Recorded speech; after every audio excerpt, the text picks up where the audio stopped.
kita dah sampai. So bahaya kalau orang ada duit dengan orang yang tak ada duit ni. So orang yang tak ada duit kena datang kat sini. Grab early bird. Kalau yang banyak duit dia tak kisah. Kita ada dekat preview Ramadan buffet dekat Courtyard. Dapat welcome gift lah. Kita dengan DJ Rai. Baik. DJ Rai. Ya. Cukup. Ini baru permulaan, Pak. Oh, baru apa starter? Ya, starter. Ada bos kita baik. So early bird kena datang sini dapatkan harga early bird. Ada macam-macam jodoh. Yang paling penting ini ada ni yang paling penting. Kalau pergi buffet Ramadan wajib ada tu dia ambing golek Frankira booth. Booth Frankira kat sini ada ayam apa ni?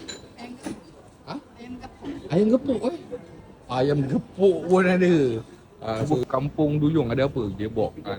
Nampak? Gebok kat sini padan lah. Menyelerakan. Kedai rujak abun. Kat sini ada apa? Kat sini ada minuman panas, ada kopi tarik, ada teh tarik. Bibik lihat. Sini ada apa ni? Ada sotong kangkung. Lagi? Sotong kangkung je sini. Kangkung, sate. Sate, ada booth sate. Ada yang paling penting.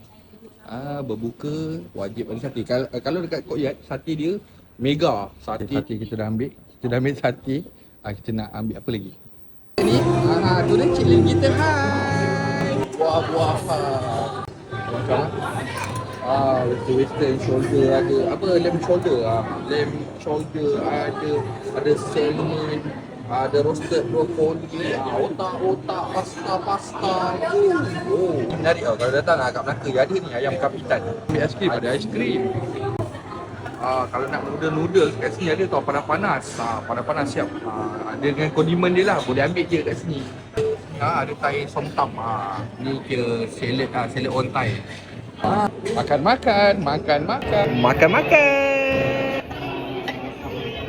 Melayu, makan nasi. Tahu.